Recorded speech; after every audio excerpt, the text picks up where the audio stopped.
नमस्कार, मैं सुनील कुमार गुप्ता आपका बहुत स्वागत करता हूं और आप देख रहे हैं सिटी न्यूज पर सुनील कुमार गुप्ता को। और मैं सुनील कुमार मौजूद हूं सिटी न्यूज पर। जैसा कि आपको पता है कि हर शनिवार हम लेकर के आते हैं ज्योतिष विद्या से आपके जीवन में आने वाली परेशानियों का कम करने के उपाय, और इसको बताने के लिए हमारे साथ मौजूद रहते हैं मुंगेर ही नहीं बिहार के लब्ध प्रतिष्ठित ज्योतिषाचार्य अविनाश कुमार शास्त्री। क्योंकि इस बार का मुद्दा बहुत गर्म है और बहुत जरूरी भी है, आप लोगों के बीच लेकर के आए हैं और आपको भी जानना बेहद जरूरी है। तो सबसे पहले हम सिटी न्यूज में स्वागत करेंगे ज्योतिषाचार्य अविनाश कुमार शास्त्री जी का। जी सुनील जी, धन्यवाद। सबसे पहले मैं अपने सिटी न्यूज के तमाम दर्शकों को नमस्कार करता हूं। जी ज्योतिषाचार्य महोदय, चूंकि आप ज्योतिष विद्या से आप लोगों के जीवन में आने वाली परेशानियों को कम करने के उपाय बताते हैं और बहुत सारे उपाय अपना करके हमारे सिटी न्यूज के दर्शक बेहतर कर भी रहे हैं। और हमेशा क्वेश्चन और सवाल जवाब कमेंट्स में भी वो लिख रहे हैं। तो इस बार जो जैसा कि विषय है हम लोगों का कि हर एक इंसान जो भी हिंदू मैथोलॉजी में सनातन धर्म में जन्म लिए हैं हिंदू में, तो वो लोग पूजा पाठ करते हैं। हम सभी लोग पूजा करते हैं, जो भी हिंदू है वो पूजा करते हैं। सुबह होता है हम लोग नित्य क्रियाक्रम करके पूजा पाठ करते हैं। कोई देवादिदेव महादेव का अगर पुजारी है तो शिवालय में जाकर के जलार्पण करते हैं शिवलिंग में। कोई अगर बजरंगबली के भक्त है तो हनुमान को जाकर के पूजा करते हैं। और हर घर में तो तुलसी आंगन में होती है, तो तुलसी की भी लोग पूजा करते हैं, जलार्पण करते हैं। लेकिन क्या पूजा की ये पद्धति सही है? कैसे हम लोगों को सुबह पूजा करनी चाहिए और पूजा के पहले स्नान क्या जरूरी है? यही सब कहीं ना कहीं उधेड़ बुन है। अलग अलग इलाके में जाते हैं तो अलग अलग, कोई लोग सूर्य को सुबह सुबह अर्घ दे देते हैं और उन्हीं को पूजा मान करके वो खत्म कर लेते हैं। किसी के मंदिर अगर बगल में है भी तो मंदिर नहीं जाते हैं, घर में ही पूजा कर लेते हैं। क्या वो सही है?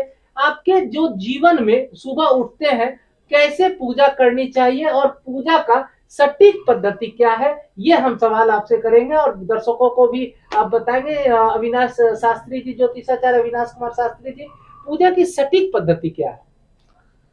जी सुनील जी, देखिए, हम सनातन धर्म में मैंने जो लोगों को देखा है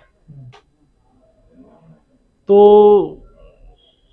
एक व्यवस्थित तरीके से जो पूजन पद्धति होनी चाहिए उसमें बहुत कन्फ्यूजन है कि किस तरह से वो अपने आराध्य की पूजा करें। पूजा क्या है, पहले इसको समझा जाए कि पूजा क्या है। पूजा जो है अपने आराध्य की स्तुति है। हर धर्म में लोग अपने आराध्य की जो स्तुति करते हैं उसे ही हम लोग पूजा कहते हैं। देखिए, हमारा सनातन धर्म जो है वो बिल्कुल विशुद्ध विज्ञान पर आधारित है। जिन्हें आज हम वैज्ञानिक कहते हैं, पुराने समय में उन्हें हम ऋषि कहा करते थे। हमारे ऋषि और मनीषी जो थे वो वैज्ञानिक ही थे। उनका जो शोध है वो अभूतपूर्व है। पूजा जो है, हम सनातन धर्म में जो पूजा करते हैं, तो पूजा इसको समझिए कि प्रकृति को हम धन्यवाद अर्पित करते हैं। प्रकृति से जो हम पाते हैं फिर उसे हम लौटाते हैं, यह पूजा है। जहां तक आपने कहा कि पूजन पद्धति के बारे में बताएं, जी, पूजा की सटीक पद्धति, तो सटीक पद्धति इसको ऐसे समझिए कि आपको किसी भी व्यक्ति को अपने जीवन में क्या चाहिए, धर्म, अर्थ, काम और मोक्ष, इन सभी की प्राप्ति के लिए तीन चीजों का होना बहुत आवश्यक है। इनका संतुलन होना बहुत आवश्यक है, जिसे हम सतोगुण, तमोगुण, रजोगुण कहते हैं।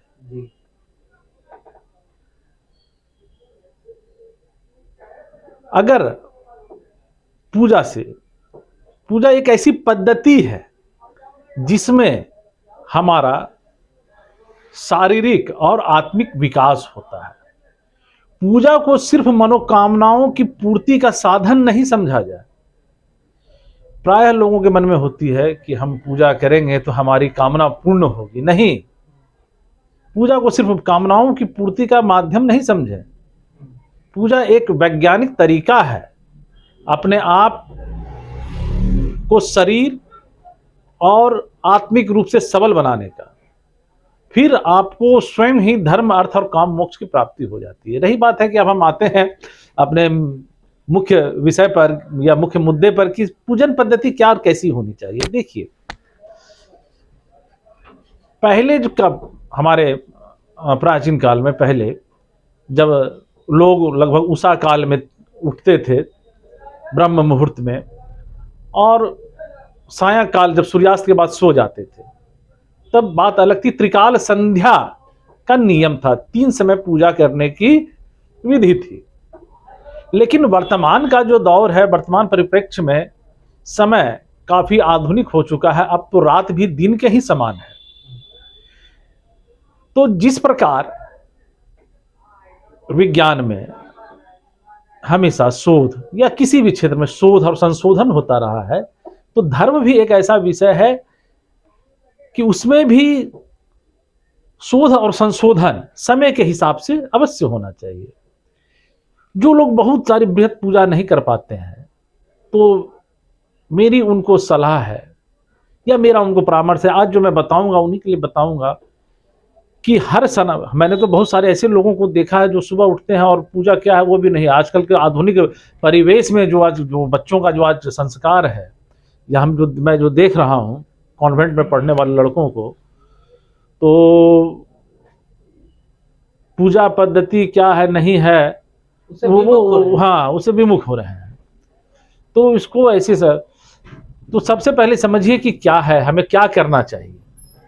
इन सभी सुबह उठते हैं तो इस परिवेश को देखते हुए हमें क्या करना चाहिए। तो सबसे पहला काम है, यदि हम सुबह उठते हैं तो सबसे पहले अपने दोनों हाथों को इस तरह से देखें और एक मंत्र बोलें। आगे की जो अंगुलियां है उस भाग को देखते हुए हम लोग वो इस मंत्र को बोलें कि कराग्रे वसते लक्ष्मी, और बीच के भाग को देखते हुए कहें कर मध्य सरस्वती, और मणिबंध के भाग को देखते हुए बोले कर मूले तू गोविंदम प्रभाते कर दर्शनम। अब देखिए, अर्थात कि आगे लक्ष्मी का वास है, बीच में सरस्वती का वास है और मणिबंध में गोविंद का वास है। देखिए, इसको समझिए, इसकी वैज्ञानिक पद्धति को समझिए कि इसमें क्या विज्ञान है।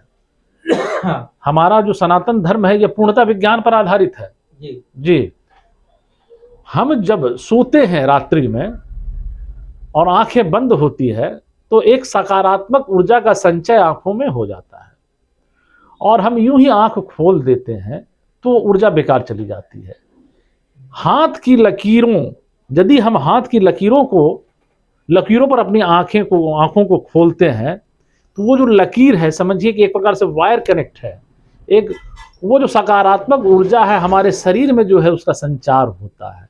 इसका उदाहरण मैं आपको देता हूं। आपने महाभारत में सुना होगा कि गांधारी ने जीवन भर अपने आंख पर पट्टी बांध कर रखी, और वही महाभारत का जब युद्ध हो रहा था और जब मुकाबले का अंतिम समय जब आ रहा था और दुर्योधन और भीम की लड़ने की बारी थी, तो दुर्योधन को बुलाकर उन्होंने आंख की पट्टी खोली थी, जिससे दुर्योधन का शरीर वज्र का हो गया था। तो इसे इस तरीके से भी समझा जा सकता है कि ऊर्जा का संचय आंखों में होता है। दूसरा, हम जब सोकर उठते हैं हाथों को देखें। दूसरा जो है वो कि हम जब धरती पर अपना पांव रखते हैं तो धरती को धन्यवाद करना है, धरती को प्रणाम करना है। इसलिए करना है कि हमारा पांव जो होता है धरती पे ही जमा होता है। धरती हमें अन्न देती है, धरती हमें जल देती है। बिना धरती के आश्रय के हमारा पांव धरती पे जमा नहीं रह सकता है। धरती को भगवती का स्वरूप भी कहा गया है। धरती को प्रणाम करें और मंत्र बोलें, विद्यावंतम यशस्वंतम लक्ष्मीवंतम जन्म कुरु रूपम देहि जयम देहि यशो देहि दिशो जहि। उसके बाद आप जाएं और भगवान आदित्य को 12 नामों के साथ नमस्कार करें। भगवान आदि यानी सूर्य देव को, सूर्य का जो प्रकाश है, सूर्य को सूर्य नारायण कहते हैं। पृथ्वी पर हाँ, साक्षात हाँ, सूर्य को नारायण भी कहा गया, सूर्य नारायण लगता है उनके नाम के आगे। इसके पीछे कारण है कि सूर्य के प्रकाश से हमें लाभ मिलता है। सुबह सूर्य के प्रकाश में काफी सकारात्मक शक्ति होती है और इन 12 नामों के साथ हमें नमस्कार करना चाहिए। हे रवि, हे सूर्य, हे दिनकर, हे दिवाकर, हे प्रभाकर, हे भास्कर, हे अंशुमान, हे आदित्य, हे भानु, हे अरुण, हे दिनेश, हे रुण, हे आलोक। इन 12 नामों के साथ भगवान सूर्यदेव को नमस्कार करें। क्या मुश्किल से मुश्किल मुझे लगता है कि इस कार्य को करने में 1 मिनट से ज्यादा नहीं लगेगा। उसके पश्चात आप अपना नित्य क्रिया जो भी है, शौच वगैरह से निवृत्त हो, स्नान करें। पश्चात सूर्य को अवश्य जल दें और सूर्य को जल दें। आप गायत्री के मंत्रों का, गायत्री मंत्र जी, हाँ हाँ जी प्रचोदयात्, इसका उच्चारण वो जरूर, हाँ जरूर करें।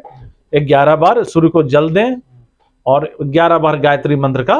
गायत्री मंत्र तो कहा जाता है कि मानव को महामानव बनाने का जी जी ना जी जरूर किया जाए। अब रही बात है कि अब इसके पश्चात हमें क्या करना है।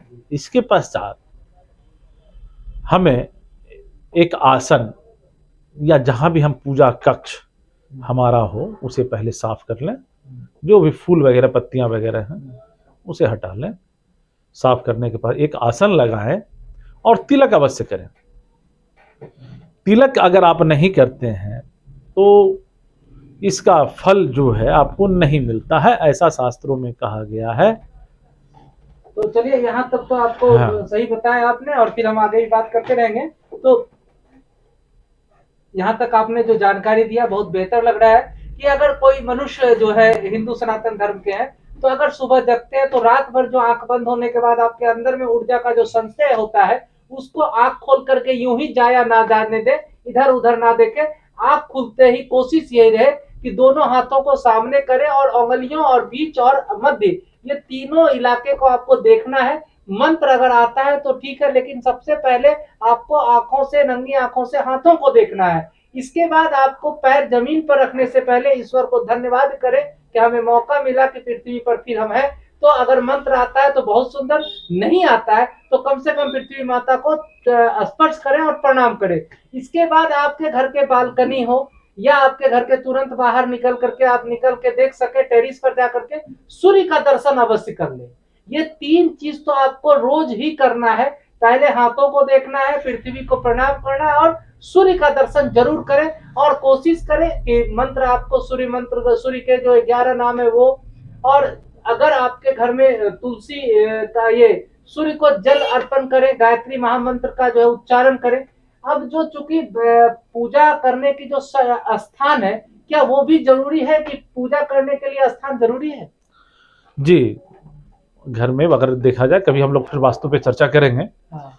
लेकिन घर के शुद्ध स्थल पर एक पूजा स्थल का जरूर निर्माण होना चाहिए। आप अपने लिए निर्माण करते हैं, रहने के लिए भवन बनाते हैं, तो जहां आप ईश्वर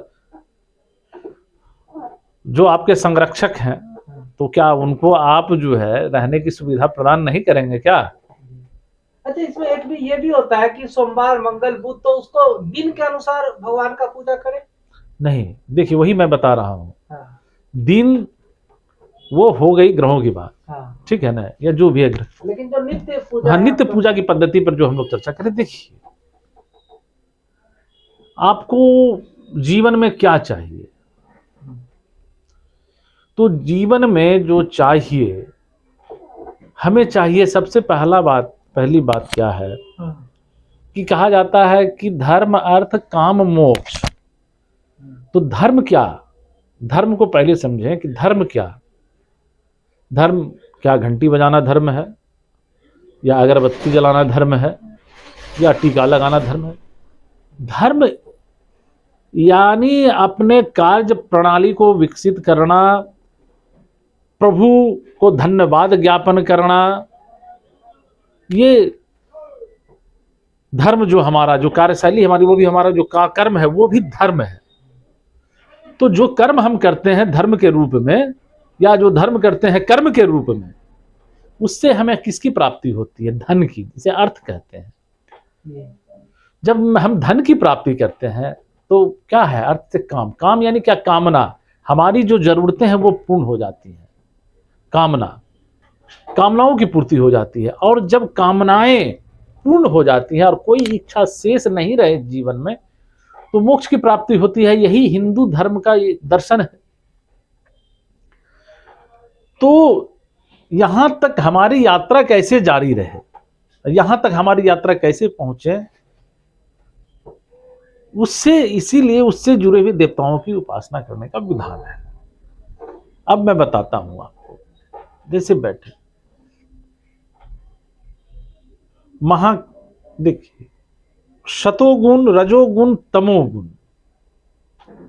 इसकी पुरुष शक्तियां ब्रह्मा विष्णु महेश हैं। स्त्री शक्तियां महाकाली, महालक्ष्मी, महासरस्वती। इनका संतुलन चाहिए जीवन।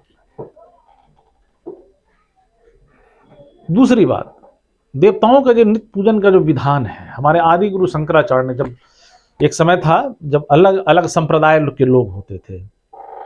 शिव की पूजा करने वाले शैव होते थे, विष्णु की पूजा करने वाले वैष्णव होते थे, सूर्य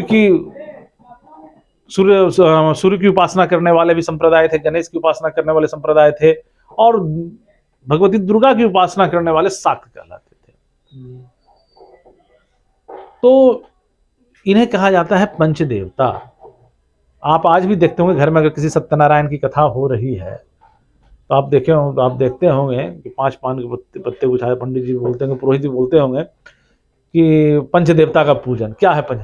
यही समझिए, यही पंचदेवता का पूजन है। जो 5 तत्व है, ये 5 तत्व के प्रतीक हैं। ये हाँ, क्षिति जल पावक गगन समीरा, पंच तत्व से बना अधम शरीरा। हाँ, तो ये है पंच तत्व और 3 गुण, सतो, रजो और तमो, इसी का संतुलन है।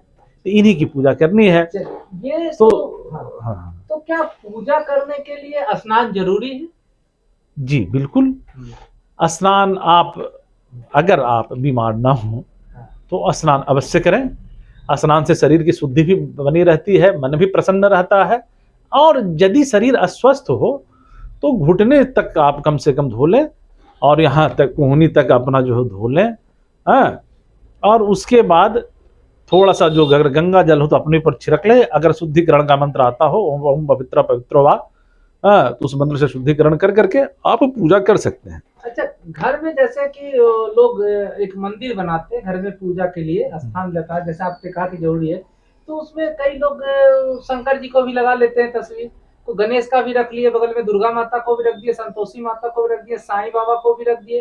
तो कई तरह के भगवान देवी देवता उसके पूजा घर में रखते हैं। क्या एक भगवान की होनी चाहिए या सबका रहना चाहिए? जब जब बढ़ते जाए तो अपना बढ़ाते जाना चाहिए?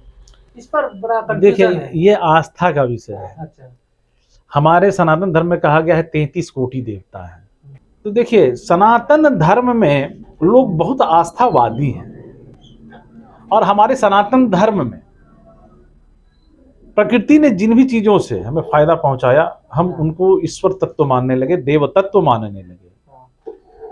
या जो भी लगा, हमें जो भी लगा कि इन्होंने, इनसे हमें लाभ हुआ है, हम उन्हें देवता मानने लगे। तो देखिए, 5 देवताओं, पंच देवता जिसे हमने कहा, गणेश, भगवान विष्णु, शिव, दुर्गा, और सूर्य की आराधना। सूर्य तो साक्षात है, तो इनकी आप जो है मूर्ति रखें, तस्वीर रखें। लेकिन जहां भी रखें, एक जगह रखें। घर में यत्र तत्र तस्वीर नहीं लगाएं। किसी भी भगवान की, देवताओं की एक से अधिक तस्वीर या मूर्ति घर में नहीं लगाएं, और यत्र तत्र न लगाएं। यह कहीं ना कहीं उनका अपमान है। आजकल तो मैं ये भी देख रहा हूं कि बहुत सारे जगहों पे जो है, मतलब दरवाजों के मुख्य द्वार पर देवताओं की तस्वीर को लगाना देवताओं का अपमान है। वो आपके घर के पहरेदार नहीं है। हाँ, कुछ लोग गणेश जी लगाते हैं। वो आपके आराध्य है, न कि आपके पहरेदार हैं।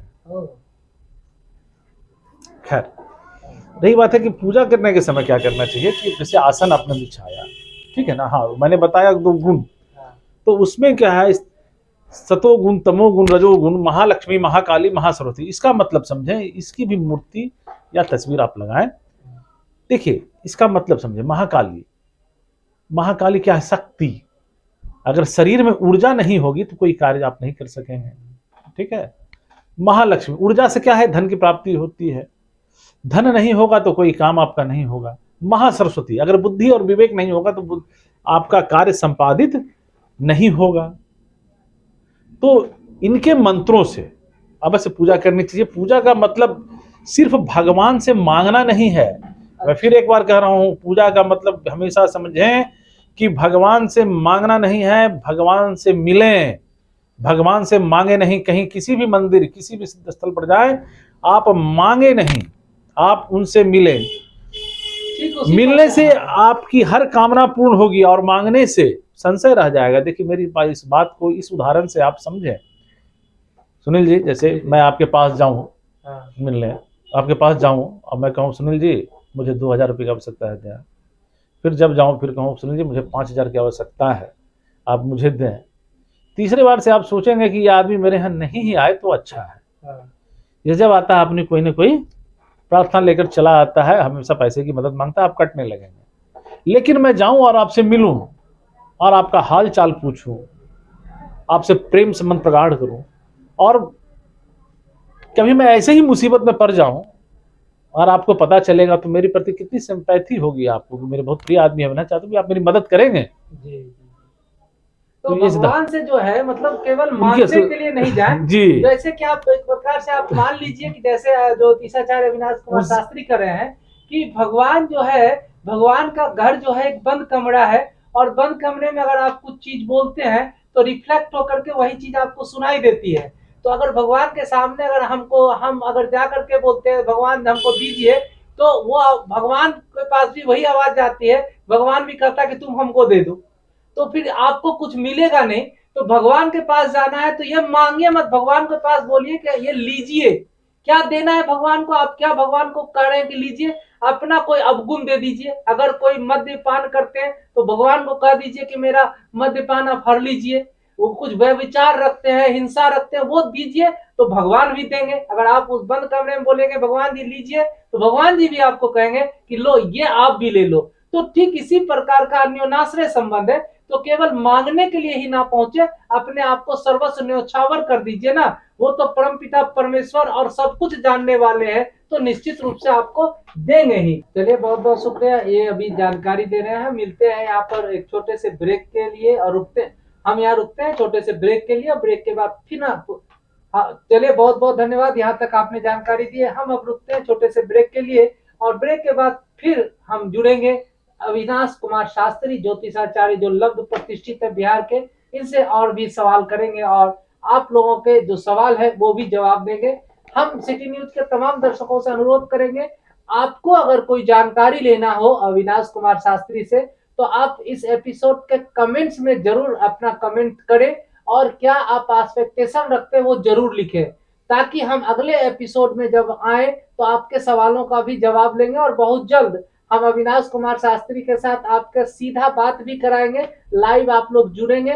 तब तक अभी छोटे से ब्रेक के लिए रुकते हैं और ब्रेक के बाद फिर हम हाजिर होंगे। तब तक के लिए जाइएगा कहीं नहीं, देखते रहिए सिटी न्यूज। अपने खाने में स्वाद और खुशबू का तड़का लगाना हुआ बहुत आसान। बाबा ब्रांड प्रीमियम हींग के साथ स्वाद का असली नवाब, खाना बनाए लाजवाब शुद्ध और जानदार खुशबू वाला बाबा ब्रांड प्रीमियम हींग। तो अब से बोरिंग खाना भी मजेदार बनेगा जब उसमें बाबा ब्रांड प्रीमियम हींग का तड़का लगेगा। इसीलिए सोचिए मत और अपने नजदीकी दुकानदार से अभी मंगवाएं।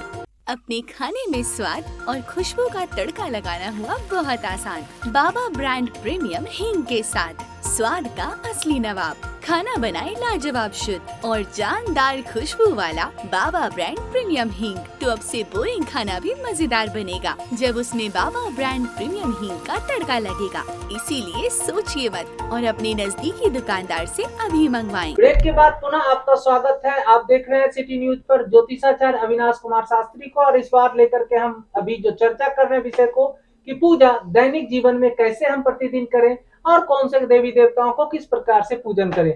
चूंकि ज्योतिषाचार्य अविनाश कुमार शास्त्री आपके हर सवालों का जवाब देते हैं और इनका जो है ज्योतिष अनुसंधान केंद्र बिहार के अलावा झारखंड में है, बंगाल में, अगर झारखंड की बात करें तो आपका जमशेदपुर में है, बिहार में आपका दो दो जगह यहाँ पर इनका संस्थान है, एक दहट्टा में है और एक बाजार इलाके में है। और बात करें पश्चिम बंगाल की तो कलकत्ता में भी इनका ज्योतिष अनुसंधान केंद्र है। तो बिहार, झारखंड और बंगाल में इनका ज्योतिष अनुसंधान केंद्र है और काफी लंब प्रतिष्ठित है। तो ज्योतिषाचार्य अविनाश कुमार शास्त्री से सवाल जवाब का क्रम जारी करते हुए हम बात करेंगे, क्या पूजा के दौरान मनुष्य जो है, महिला हो या पुरुष हो या बच्चे जो पूजा करते हैं, उन्हें अगरबत्ती जलानी चाहिए और अगरबत्ती जला करके पूजा करनी चाहिए? इसके बारे में विद्वानों का क्या मत है और इस पर आप क्या प्रकाश डालेंगे? देखिए, सबसे पहले तो पहले मैं एक विषय को पूरा कर लूं जी जी जी कि मैंने जो पहले बात चल रही थी जी। कि कैसे किनकी पूजा करनी, आसन, तो मैं आ रहा हूं वहीं पर कि पहले आसन बिछाएं। आसन बिछाएं। आसन बिछाकर भगवान गणेश की 12 नामों से, भगवान गणेश के 12 नाम होते हैं, वो पुस्तक में आपको मिल जाएंगे, ठीक है ना। हाँ, प्रथम वक्रतुंड एक दंतम द्वितीयकम, इस तरह से श्लोक है। जिन्हें संस्कृत नहीं आता हो, पढ़ने में दिक्कत आती हो, वो हिंदी में भी पढ़ सकते हैं। भगवान गणेश का 12 नाम ले। उसके बाद भगवान विष्णु के मंत्रों को पढ़ें। शांताकारं भुजगशयनं पद्मनाभं सुरेशं विश्वाधारं गगन सदृशं मेघवर्णं शुभांगं लक्ष्मीकांतं कमलनयनं योगिर्विध्यानगम्यं वंदे विष्णु भवभरम सर्वलौकिकनाथम। ये भगवान विष्णु को मंत्र पढ़ें। भगवान शंकर की उपासना ओम नमः शिवाय और महामृत्युंजय मंत्र, इन मंत्रों से करें। और यदि शिव की स्तुति आप करते हैं तो एक बात उनसे जरूर कहें, हे मृत्युंजय महादेव त्राहि माम शरणागतम जन्म मृत्यु जरा व्याधि पीड़ितम कर्म बंधन है। जरा और व्याधि, इनसे मुक्त करें। व्याधि यानी शारीरिक रोग, जरा यानी मानसिक तकलीफ, मानसिक चिंताएं। दुनिया में यही 2 प्रकार की व्याधियां हैं। और महालक्ष्मी, महालक्ष्मी के ओम श्री नमः, इस मंत्र को 11 बार। महाकाली का मंत्र जो है, आपको महाकाली यानी भगवती दुर्गा का भी मंत्र जो है आप बोल सकते हैं। इस मंत्र से करें, विद्यावंतम यशस्वंतम लक्ष्मीवंतम जरम कुरु रूपम देहि जयम देहि यशो देहि दशो देहि। व्यक्ति को जीवन में जो चाहिए, क्या चाहिए? विद्या, यश, धन, इससे इनकी पूर्ति होती है। महासरस्वती की जो उपासना करें, ओम ऐं नमः, इस मंत्र से 11 बार करें। और अगर आप इतना करते हैं, कोई ज्यादा समय नहीं लगता। हाँ, एक बात और मैं कहूंगा कि घर में पितरों के पास एक तिल के तेल का दीपक नित्य अवश्य जलाएं। आपकी सारी मतलब क्या? आपकी सारी परेशानियां दूर हो जाएंगी। पितर का मतलब हमारे पूर्वज, देवताओं से भी ऊपर उनका स्थान है, जिन्होंने इस पृथ्वी पर हमें लाया। तो पितरों के सामने एक तिल के तेल का दीपक अवश्य जलाएं। और हाँ, अब जो आपने एक सवाल पूछा था कि क्या करें, अगरबत्ती जलानी चाहिए या नहीं जलानी। देखिए, शास्त्रों में अगरबत्ती का कहीं उल्लेख नहीं है। हाँ, आप दुर्गा का जो आप देखे होंगे कि दुर्गा चालीसा में, तो उसमें आता है शब्द अगर कपूर बाती। अगर कपूर बाती, इसका मतलब अगरबत्ती नहीं होता है। अगर एक प्रकार की औषधि होती है जो धूप में मिश्रित किया जाता है।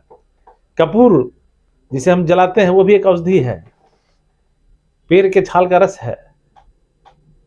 और बाती का मतलब हो गया उसकी बत्ती बनाकर। तो अगरबत्ती क्या है? अगरबत्ती अभी के समय में कुछ सुगंधित द्रव्य को मिलाकर बांस की बत्ती में लपेटा जाता है। तो बांस की बत्ती को नहीं जलाना चाहिए। इसका वैज्ञानिक पक्ष यह है कि बांस की बत्ती में लेड की मात्रा बहुत ज्यादा होती है, और जब उसे सांसों के द्वारा हमारे शरीर में जाता है तो हमारे शुक्राणुओं को प्रभावित करता है, और शुक्राणु प्रभावित होने से हमें वंश वृद्धि करने में दिक्कत होती है। इसलिए कहा जाता है कि बांस को नहीं जलाना चाहिए, इससे वंश वृद्धि में दिक्कत होती है। ये वंश वृद्धि का प्रतीक है। तो फिर क्या जलाएं अगरबत्ती? हाँ, तो हमारे शास्त्रों में जो उल्लेख है, धूना जलाएं। जब भी जलाएं, धूना जलाएं, कपूर जलाएं, गुग्गल जलाएं। इससे क्या है कि एक तो जो है विषाणु नष्ट होते हैं, जो भी कीटाणु विषाणु है, इनसे दूर भागते हैं। धूना जलाएं, या आजकल बाजार में गीले धूप की बत्ती आती है, या किसी भी अगरबत्ती में अगर बांस नहीं हो, लकड़ी की बत्ती से बना हुआ हो तो कोई दिक्कत नहीं।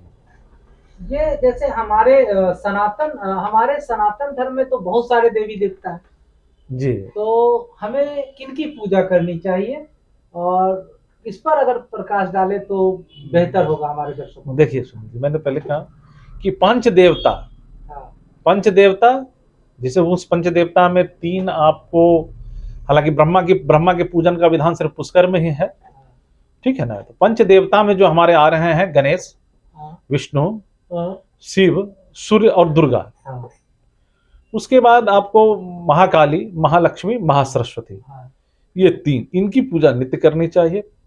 प्रकृति के रूप में धरती जो को मैंने कहा कि धरती को धन्यवाद, सूर्य को नमस्कार, हाथों को देखना, सूर्य को जल देना, इतना हर सनातनी को करना चाहिए। पितरों के नाम से एक दीपक अवश्य जलाना चाहिए, ये हर सनातनी को नित्य करना चाहिए। इतना करने में 5 मिनट से ज्यादा नहीं लगता है। चंदन भी लगाना चाहिए। हाँ, तिलक बिल्कुल लगाना चाहिए। तिलक अगर आप नहीं लगाते हैं तो इसका फल जो है आपको राजा इंद्र को चला जाता है, ऐसा शास्त्रों में कहा गया है। अगर आसन को प्रणाम नहीं करते हैं, हाँ, पूजा करने के पश्चात अपने आसन को प्रणाम कर जरूर उठें, ऐसा नहीं करने से इसका फल राजा बलि को चला जाता है। मतलब नहीं समझ रहे हैं। पुराणों में एक कथा है कि यदि आप तिलक नहीं करते हैं पूजा के समय तो उसका फल आपको नहीं मिलता है, उसका फल राजा इंद्र को मिल जाता है। और यदि आप पूजा करने के पश्चात आसन को बिना प्रणाम किए उठते, आप देखेंगे पूजा आपके यहाँ भी होते, आसन को प्रणाम करके उठते, आसन को प्रणाम करके नहीं उठते हैं तो उसका फल पाताल लोक के राजा बलि को चला जाता है। तो निश्चित रूप से चंदन लगाइए, तिलक लगाइए और पूजा जो है, आप पूजा जो जिस पर बैठ के करते हैं तो उसके आसन को निश्चित रूप से प्रणाम करें। तो क्या पूजा करने से हमारी सभी मनोकामनाएं पूर्ण होती है? देखिए, मैंने सुनील जी एक बात कही थी कि पूजा क्या है। देखिए, वैज्ञानिक पद्धति है और आप देखेंगे ये एक प्रकार से पूजा के माध्यम से, योग भी एक पूजा ही है। पूजा के बहुत सारी पूजा की पद्धतियां इसमें, जिसमें ध्यान और मुद्रा, आपको हम ध्यान और मुद्रा की चर्चा आती है। तो पूजा से क्या है कि मैंने क्या कहा कि आपका आत्मिक, शारीरिक और आत्मिक विकास होता है। यदि शारीरिक विकास होता है तो आपको अर्थ की प्राप्ति होती है, और अर्थ की प्राप्ति होती है तो फिर क्या है, कामना में पूर्ण होती है और कामना से मोक्ष तक की यात्रा होती है। आपको जीवन में क्या चाहिए? देखिए, पूजा से ही ईश्वर, हमें अपने अंदर का ही ईश्वर जागृत होता है और ईश्वर भी आशीर्वाद देते हैं। किसी व्यक्ति को जो चाहिए जीवन में, सबसे पहले क्या चाहिए? उत्तम स्वास्थ्य।